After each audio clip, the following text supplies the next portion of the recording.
मैं देश के ही बेच दिहलस, मैं देशवे बेच दिहलस, मैं देशवे बेच दिया ही। आरजेडी बा ए या सब लोग आरजेडी के नु सपोर्टर बा, ऐसे ना मानो। तेजस्वी यादव का नाम पर तनी हाथ उठाओ तब हम जान। जय जय सब कोई वोट दिल बनो, सब कोई नो पैसा जीत कर रहा है भैया। तू बीजेपी होगा, तेजस्वी यादव का नाम पर हाथ उठाओ, ये नो दिखाओ। अपने आदमी दूसरा पार्टी में वोट दे देता, देखो अपन आदमी होके खरकल मोती। अब की पारी बिहार के अगला चुनाव में चाहे तुरंत बिहार के मुख्यमंत्री, बिहार के सीएम तेजस्वी कुमार यादव जी को बनाना है। वाह, एगो गीत हमार वायरल भई रहे।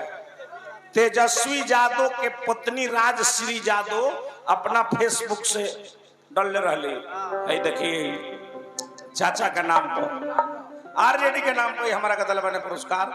चाचा के गोड़ लगा तने हार्दिक हार्दिक स्वागत बा। सुनल चाचा है नो, सुनल नो आही जी जी एलबी राय जी के माध्यम से बड़ी बड़ी रुपया दल बने पुरस्कार है आरजेडी के नाम पर। आउ जानता नहीं कहाँ भई रहे प्रोग्राम, सहदुल्लापुर में भई रहे प्रोग्राम, काली जी के पूजा में। ओ ये गोवनी तले वायरल हो गई। अब देखी संजोग देखा भैया, समय के ना जानेला ना। वो प्रोग्राम भई रहे 8 तारीख के, 8 तारीख के हम प्रोग्राम गौनी तले 9 तारीख के सरकार गिर गई। आ 10 तारीख के महागठबंधन का सरकार बन गई। 10 तारीख के तेजस्वी यादव बिहार के डिप्टी सीएम बन गए। वही में हम बोलने रहने, बिहार के जैसे महाभारत में युद्ध हुआ था, उसी समय से आज तक विचार करब हमने के समाज में हरदम राजनीति भइल बा, हरदम राजनीति भइल बा। लालू प्रसाद यादव किनका नाम है? किनका? गरीबों के मसीहा, जो गरीबों के मसीहा, जो गरीबों के लिए चलने का मार्ग दिखाए, उनका नाम है लालू प्रसाद यादव। जिन्होंने पलंग पर खाटी पर बैठने का अधिकार दिया, उनका नाम है आरजेडी सुप्रीमो लालू प्रसाद यादव। अभी कलयुग के उसमें हम बोले थे कि कलयुग के दूसर का भगवान श्री कृष्ण है, जिनका नाम है लालू प्रसाद यादव। और बिहार के राजनीति में बिहार के अभिमन्यु है, आज कलयुग के अभिमन्यु है, जिसका नाम है तेजस्वी कुमार यादव। तुरंत बने हैं, उनका मुख्यमंत्री बना, मुख्यमंत्री बने हैं, अमाल चालू हो जाए। वही घड़ी गीत हम गौले रहने बबुआ, वही घड़ी 8 तारीख के ही हम गीत गौले रहने कि राजद के राज फेरुआ आई हो, सीएम बनी है तेजस्वी जी भाई हो।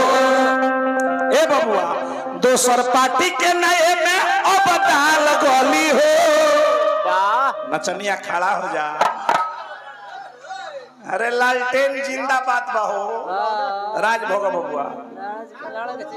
आई देखी तो रसमलाई खा। राम बच्चन राय मुखिया कंचनपुर, रवि सिंह छपरा, केला गद्दी, जय बाबा हरिहरनाथ। केला बेची ले का 5 नंबर गद्दी, केला के कारोबार होला। और न कचुपटी के केला के काम बा, दे दी लेबे रे, केला लेबे प्रेमावा से, चिनियावा लेबे की भूसावा लाला भाव लागल है बबुआ। ओ घड़ी हम बोले रहने की राजद के राज फेरुआ आई हो, सीएम बनी है तेजस्वी जी भाई हो।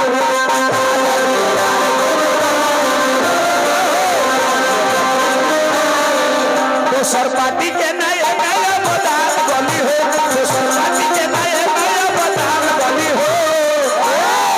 उस समय हम गीत गाए थे, बिहार में फेरू लाल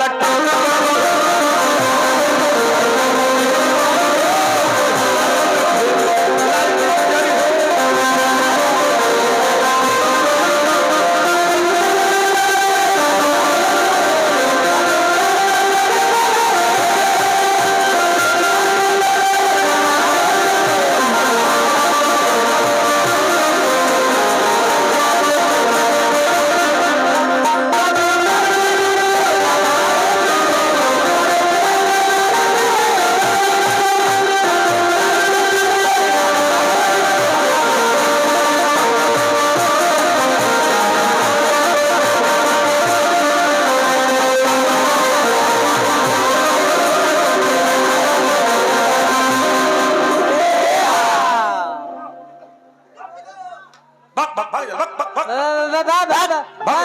बक मैं देश के ही बेच दिया, मैं देशवे बेच दिया, मैं देशवे बेच दिया।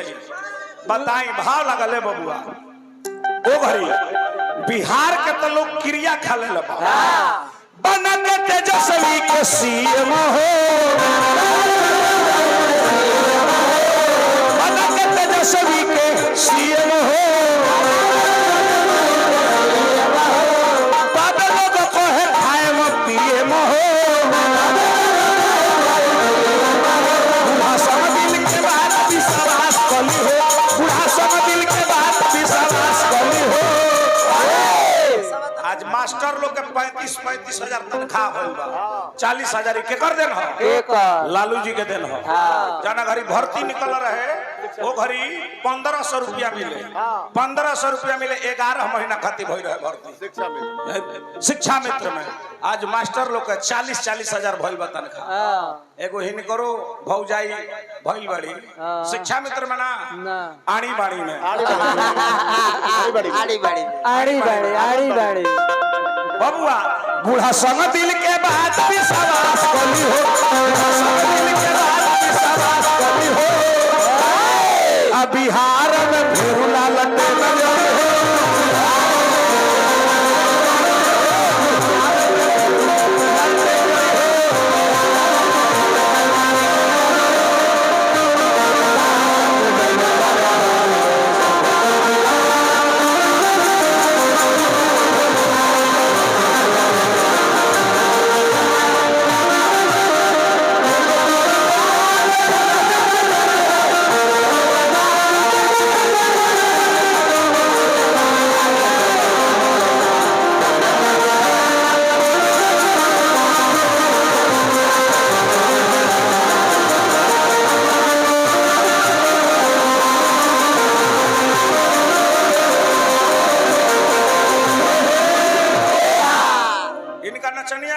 काहे मोटबा काहे जानता रहो ना एगो रहन से ना जबे ना तबे लागत या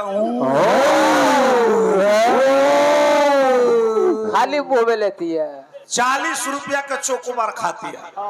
हम कहत नहीं जे आराम से खो तो लागत या कहर कहर के खाए मुंह में ओकरा निक लागला। संजीव पटेल चनपुरा हमरा के दिले बने पुरस्कार केने बने भैया?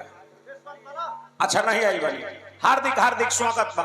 हम कहत नहीं जे आराम से खो तो पहले गोड़ लागत या कैसे कहती है जे आइसक्रीम महाराज जी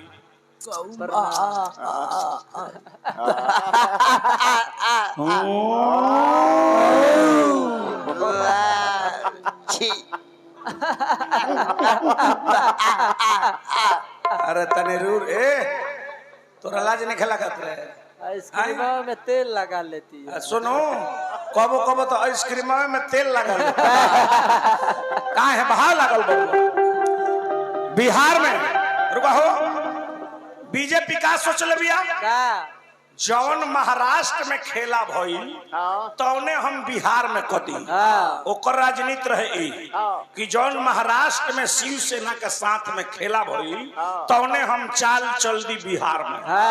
तब तो एजा चाचा भतीजा के सरकार हो गई। आपन कबो अपने होला दुश्मन कबो दुश्मने होला। होला कि ना होला? भगवान करस की आवे वाला समय में हम काली माई से प्रार्थना करब कि तेजस्वी यादव जी बिहार के मुख्यमंत्री बने। लेकिन भाव लागल है 24 में 25 में भगवान करे कि वहां का बने के 25 में 2025 में चुनाव होके अब भगवान करे कि अपनी बारी बनी है कमन करी कोनो झांसा हो